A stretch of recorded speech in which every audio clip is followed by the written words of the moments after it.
Assalomu alaykum hurmatli siyosiy ma'rifat soati ishtirokchilari. Bugungi o'quv soatida yurtimizda hamda xorijda ro'y berayotgan ahamiyatga molik voqealar tafsiloti hamda davlat xizmatchilarining professional kompetensiyalarini rivojlantiruvchi video lavhalar namoyishi e'tiboringizga havola etiladi.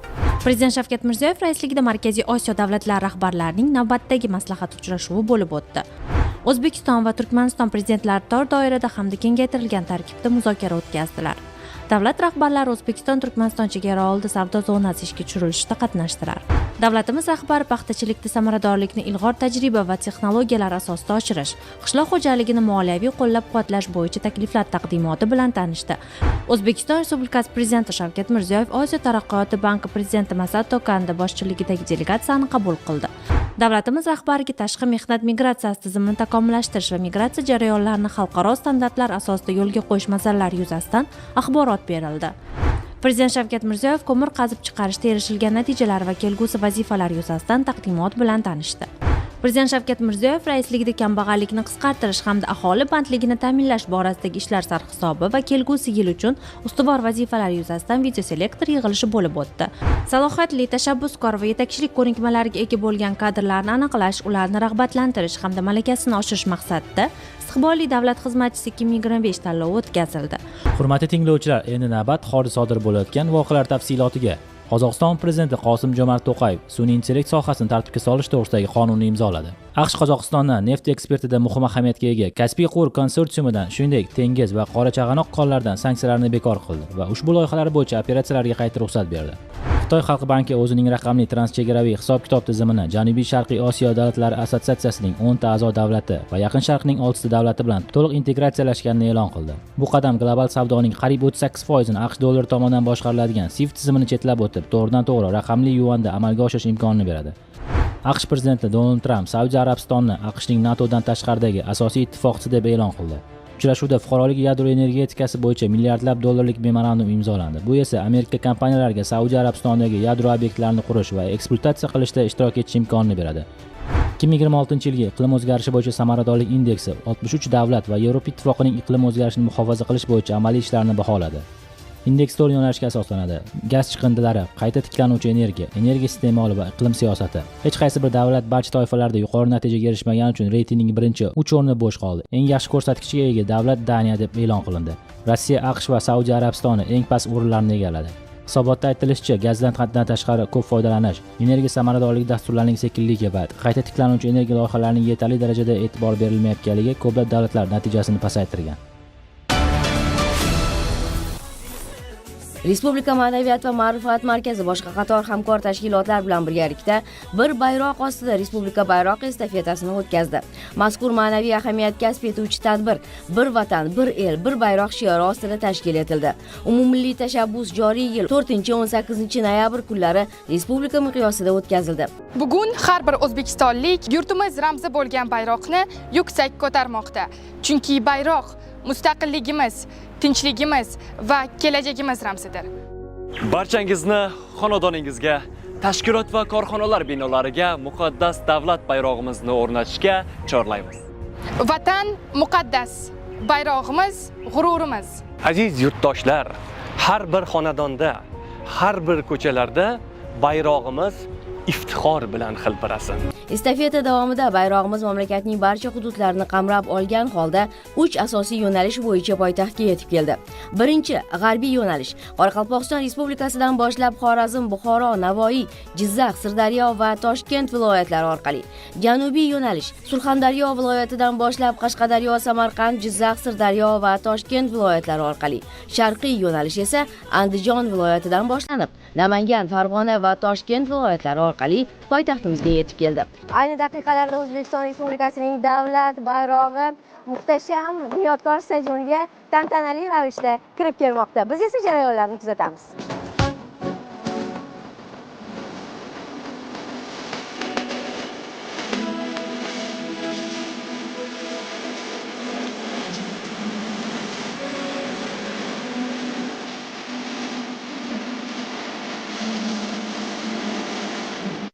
meni oldimda Respublika Ma'naviyat va ma'rifat markazi bo'lim boshlig'i Suhrob Kelirov bo'ladilar. Suhrob aka, siz mana shu jarayonlarda bevosita o'zingiz qatnashdingiz. Xalqimizning kayfiyati qanday? Yoshlarning ma'naviy kamolotida bayrog'imizning o'rni qanday? Bilasizmi, bu o'tkazilayotgan O'zbekiston Respublikasining faxriy bayrog'iga bag'ishlangan bayroq estafetasi mana 2 haftadan beri vatanimizning janub, sharq va g'arbiy yo'nalish bo'ylab nishonlab kelinyapti. Shu vaqtgacha sarhisoblarimizga qaraganda 300 mingdan oshiq odam bu bayroqlarda ishtirok etdi. Umumiy hisobda 156 ta nuqtalarda bayram bo'lib o'tdi.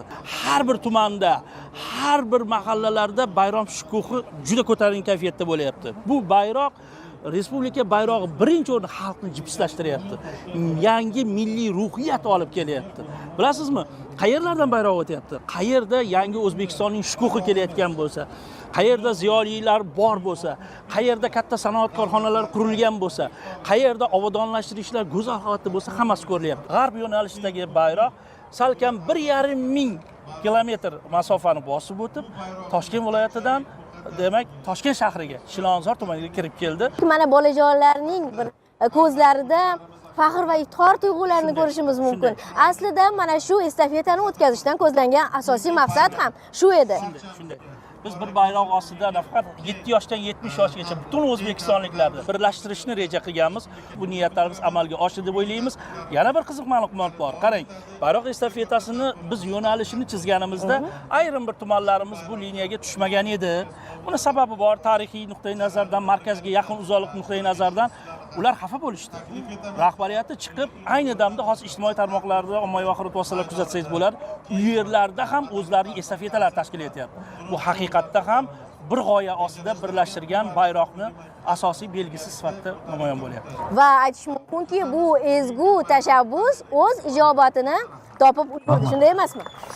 Bir vatan, bir el, bir bayroq shiori ostida o'tkazilgan bayroq estafetasida mana shu yerda xalqlar do'stligi maydonida 3 nuqta bir lokatsiyada birlashdi.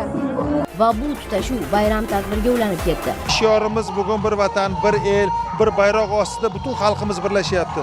Mana bugun yangi O'zbekistonda hurmatli prezidentimiz olib borilayotgan islohotlarga butun o'zbek xalqi birlashyapti. Mana kechagi bo'lib o'tgan tadbirlar, sammitlar, bular hammasi xalqimizda iftixor, g'urur uyg'otyapti.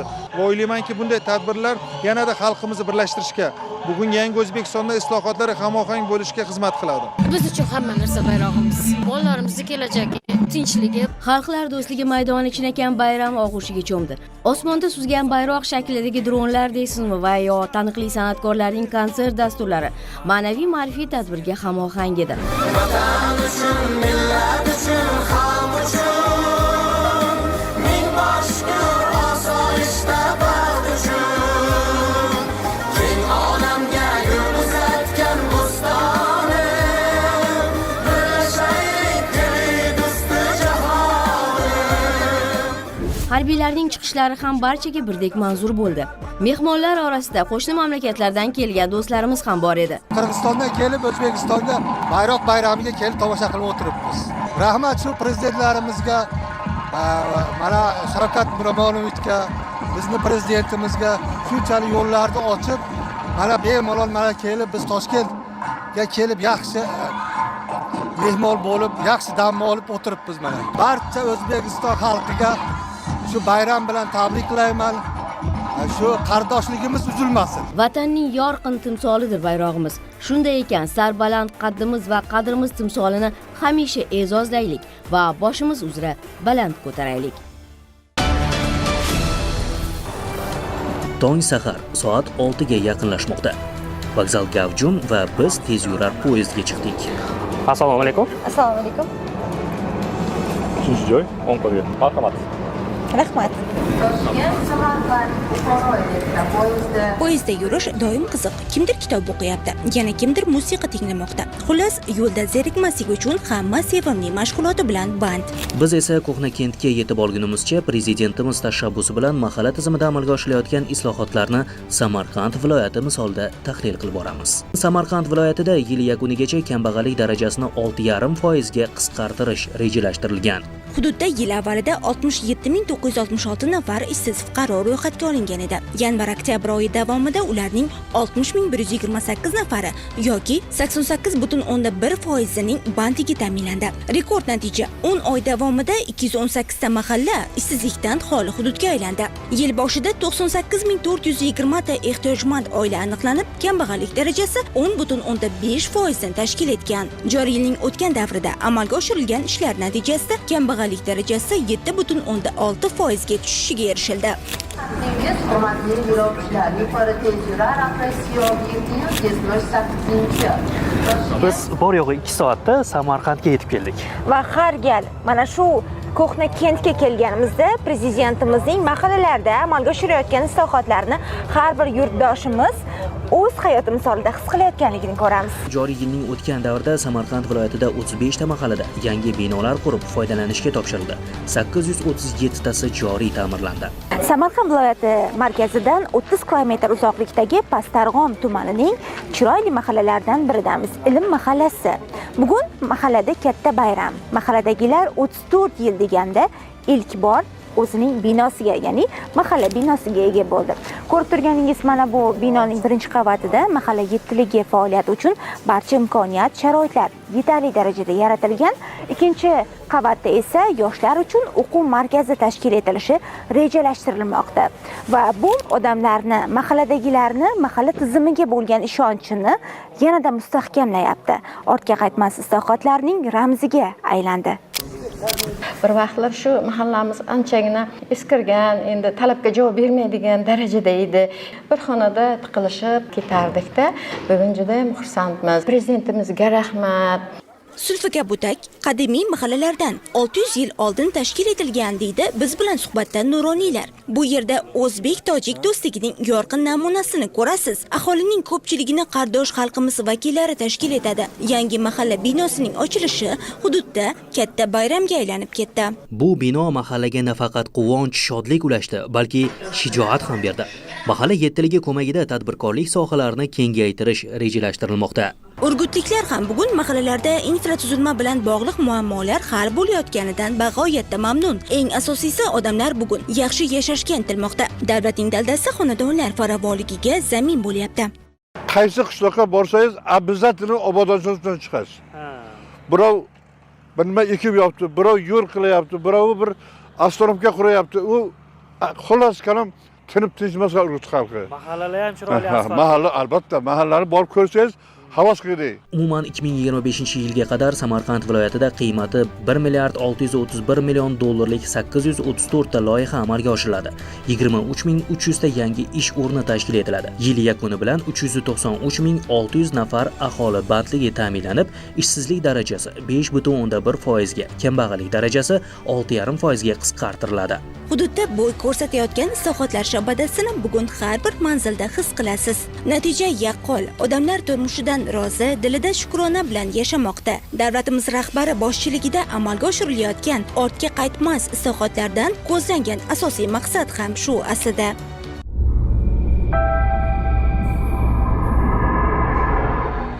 Ko'p odamlar nima uchun ba'zi ishlarni bajara olishini yoki ba'zi ishlarni esa kechiktirishini tushunishga harakat qilishadi. Bunga asosiy sabab motivatsiyadir. Psixologiyada motivatsiya ikkiga bo'linadi: ichki va tashqi motivatsiya. Ichki motivatsiya bu biz nimanidir qilganimizda ichki qoniqish, qiziqish yoki o'sish hissini sezishimizdir. Odam o'zi yoqtirgani uchun o'qiydi, o'rganadi, yaratadi. Miya esa bizni o'z-o'zidan mukofotlaydi. Shu sababli ichki motivatsiya odatda uzoq davom etadigan, barqaror va samarali bo'ladi. Masalan, kimdir rasm chizishni yaxshi ko'rgani uchun mashq qiladi. Bu ichki motivatsiya. Natijada ijodiylik, o'ziga ishonch va uni chuqurroq o'rganish kuchayadi. Endi esa tashqi motivatsiyaga o'tamiz. Bu mukofot, maqtov, pul yoki jazodan qochish tufayli bajariladigan harakatlar. Tadqiqotlar shuni ko'rsatadiki, tashqi motivatsiya qisqa muddatda juda kuchli bo'lishi mumkin, lekin uzoq davom etmaydi. Chunki energiya tashqi omillarga bog'liq. Qisqacha qilib aytganda, mukofot bo'lmasa, ishtiyoq ham yo'qoladi. Masalan, kimdir o'qishni imtihondan o'tish uchungina o'rganadi. Imtihon o'tganidan so'ng o'qishga bo'lgan ishtiyoq so'nadi. Asosiy e'tibor ichki motivatsiyaga qaratilishi lozim. Va inson aynan shu yo'lga oshifta bo'lsa, muvaffaqiyat tabiiy natijaga aylanadi.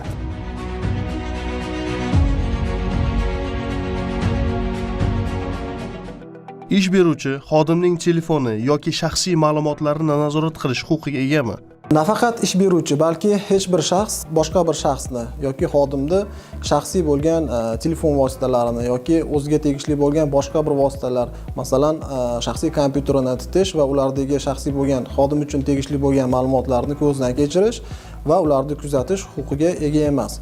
Xususan, O'zbekiston Respublikasining shaxsga doir ma'lumotlar to'g'risidagi qonunida ham bu kabi normalar belgilab qo'yilgan bo'lib, hech bir shaxs tomonidan qonunga zid ravishda shaxsga tegishli bo'lgan o'zining identifikatsiyasini bevosita ko'rsatib beruvchi bo'lgan ma'lumotlarni tarqatish, olish va ishlov berish, shuningdek kuzatish taqiqlanadi. Shuningdek, Mehnat kodeksida ham xodim tomonidan ishga kirish davomida taqdim etilgan hujjatlar ish beruvchi tomonidan uni maxfiyligi, shuningdek tarqalishini oldini olish choralari ko'rilishi va kafolatlanishi belgilab qo'yilgan.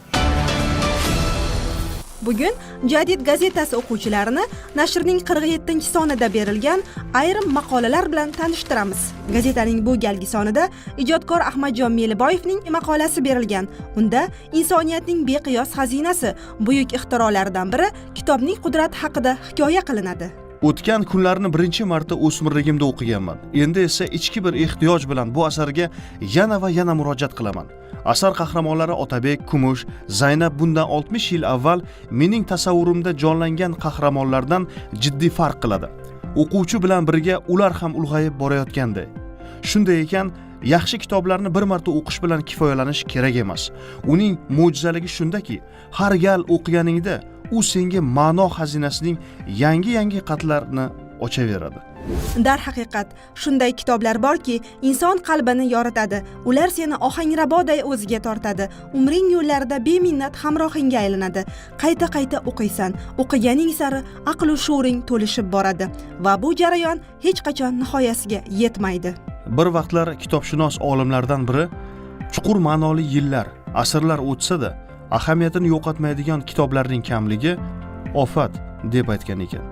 Bugun endi har xil darajadagi o'rtamiyona va undan ham past saviyali kitoblarning ko'pligi ofatga aylandi.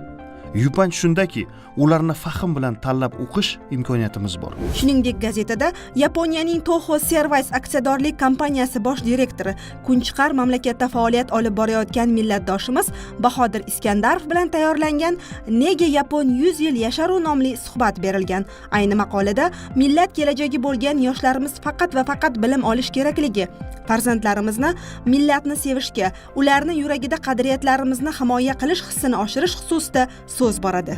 Ijtimoiy tarmoqlarda ba'zi yurtdoshlarimizning fikrlarini o'qib, ko'pincha yo'q, noto'g'ri gapiryapsiz, aslida vaziyat bunday emas degim keladi. Chunki men yaxshi bilaman. Millatimiz uncha-muncha millatdan qolishmaydi. Ayrim yurtdoshlarimiz qayerdadir xato qilayotgandir, lekin bu butun millatning aybi emas-ku. Shuni ko'proq odamga yetkazgim keladi. Shu maqsadda qo'limdan kelgancha harakat qilaman. Jadid bobolarimizmi, ulardan avvalgi ajdodlarimizmi, ular orzu qilgan, kutgan yoshlar borligini, hech kimdan kam emasligini ko'rsatgim keladi. Ishonamanki, yaponlar 50-40 yilda erishgan yutuqlarga biz ham bemalol erisha olamiz. Faqat ishonch, mehnat va birlik bo'lsa bas. Nashrdan o'rin olgan shu va boshqa maqolalarning to'liq matnini gazetaning rasmiy sahifalaridan o'qishingiz mumkin. Tilxat nimaga yoziladi? Pul, hujjat, qimmatbaho buyumlar yoki boshqa biror narsa olinganligini tasdiqlash uchun yoziladi. Tilxat odatda bir nusxada yoziladi va qimmatbaho hujjat sifatida saqlanadi. Keling, tilxat qanday yozilishini ko'rib chiqamiz. Doimgidek avval hujjatnoma yoziladi, keyin esa hujjatning mazmuni, ya'ni tilxat beruvchi shaxsning lavozimi va to'liq ismi hamda pul, hujjat, buyum yoki boshqa biror narsani beruvchi shaxsning lavozimi va to'liq familiyasi yoziladi. Zarurat bo'lganda buyumning miqdori va bahosi, texnik holat ham keltirib o'tiladi. Oxirida tilxat berilgan sanani yozib, tilxat muallifining imzosi qo'yiladi. E'tiborli bo'ling. Tilxat olinganda albatta olinadigan pul miqdori, buyumning bahosi va uning miqdori raqamlar bilan ko'rsatilishi va qavs ichida so'zlar bilan berilishi shart. Tilxatdagi yozuvlarni o'chirish yoki tuzatish mumkin emas. Aks holda hujjat haqiqiy hisoblanmaydi. Qarz falajligi haqida eshitganmisiz? Qarzga bo'lgan munosabatni baholash maqsadida 1186 nafar respondent ishtirokida tadqiqot o'tkazgan olimlar qiziq xulosaga kelishdi. Gap shundaki, qarz miqdori oshgani sari odamlar bosimni kuchli his qilishdan to'xtar ekan. G'alati tarzda eshitilayotgan mazkur holatni mutaxassislar qarz falajligi sindromi deb nomlashgan. Tushuntirilishicha, qarz qancha kam bo'lsa, uning tashvish uyg'otishi ham shuncha yuqori bo'lar ekan. Aksincha, qarz qancha katta bo'lsa, tashvishlanish ham shuncha pasayar ekan.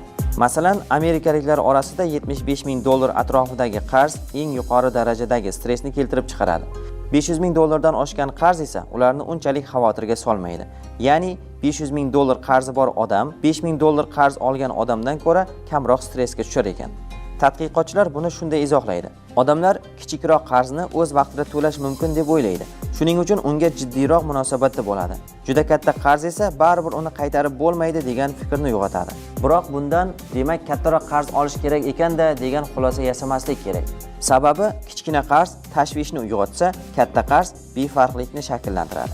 Bu esa qarzga nisbatan psixologik moslashuvni keltirib chiqaradi va moliyaviy nazoratning yo'qolishiga olib keladi. Shunday ekan, iloji bo'lsa umuman qarz olmay, imkoniyatlarimizni hisobga olgan holda xarajat qilganimiz ma'qulroq. Assalomu alaykum. Mif va haqiqatlar. Biz loyihamizda mana shu ikki tushunchaning chegaralarigacha bormoqchimiz. Bizdan uzoqlashmang. Sizga dunyo sahnida sodir bo'lgan eng qiziqarli faktlarni taqdim etamiz. Diqqat, savol. To-do list tuzish orqali maqsadga tezgina erishish mumkin desam, fikrimga qo'shilasizmi? Oramizda bu usul haqida eshitmaganlar ham bo'lishi mumkin. Hozir tushuntiraman. Hech o'ylab ko'rganmisiz? Albatta erishaman deb oldingizga qo'ygan maqsadlaringiz asosan qanday usullarda amalga oshgan, natija bergan? Harakat samarasi deysizmi? Men ham bu fikringizni ma'qullayman. Ammo fanda yana bir to-do list usuli ham bor bo'lib, maqsadga tezlik bilan erishishni osonlashtiradi. Xo'sh, bu usul qanday usul deysizmi? To-do list vazifalar ro'yxati bo'lib, bu kundalik ishlaringizni tartibga solish, rejalashtirish va nazorat qilish uchun tuziladigan ro'yxatdir. U hayotingizni aniqroq rejalashtirishga, muhim ishlarni unutmaslikka va vaqtni to'g'ri taqsimlashga yordam beradi. Ongimiz bir vaqtning o'zida cheklangan miqdordagi ma'lumotni ushlab tura oladi. Ro'yxat tuzish esa miyani keraksiz eslab qolish ishidan ozod qiladi. Psixolog Bluma Zilgarning tadqiqotlariga ko'ra, tugallanmagan ishlar ongimizni tinimsiz band qilib turadi. O'ylayverasizda, ro'yxat tuzish esa tugallanmagan vazifalarni tashqi xotira, ya'ni yozuvga o'tkazadi. Miyadagi zo'riqishni kamaytiradi, ishni yengilroq boshlashga yordam beradi. Psixolog Peter Golvitser tadqiqotlari shuni ko'rsatadiki, qachon, qayerda va qanday bajaraman degan aniq reja ishga kirishish ehtimolini sezilarli darajada oshiradi. To-do list ko'pincha ana shu rejalashtirilgan niyat, harakat mexanizmini ishga tushiradi. Kamiga dopamin tizimini faollashtirib, miyaga kichik mukofot signalini beradi. Men uddalab boryapman tuyg'usini mustahkamlaydi.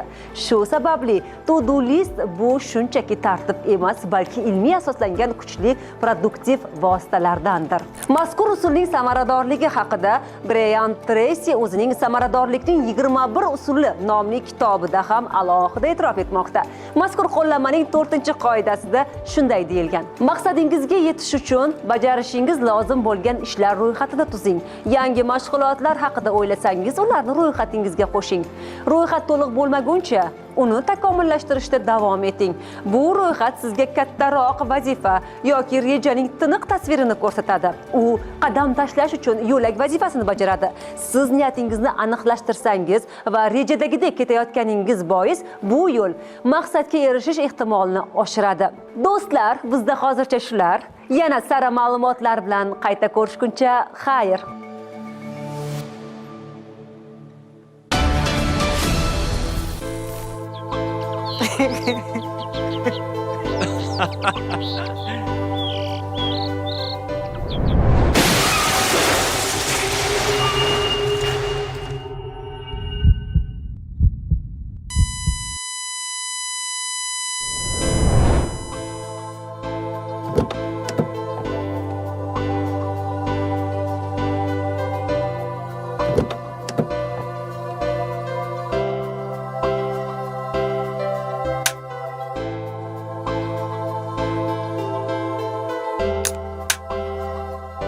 yo'llarda xavfsizlik kamarini taqishni unutmang. Bu siz va yaqinlaringiz hayoti uchun juda muhim. Hurmatli siyosiy ma'rifat soati ishtirokchilari, e'tiboringiz uchun rahmat. Kuningiz xayrli o'tsin. Siyosiy ma'rifat soatining video kontentlarini Telegram sahifasiga ulangan holda doimiy kuzatib boring.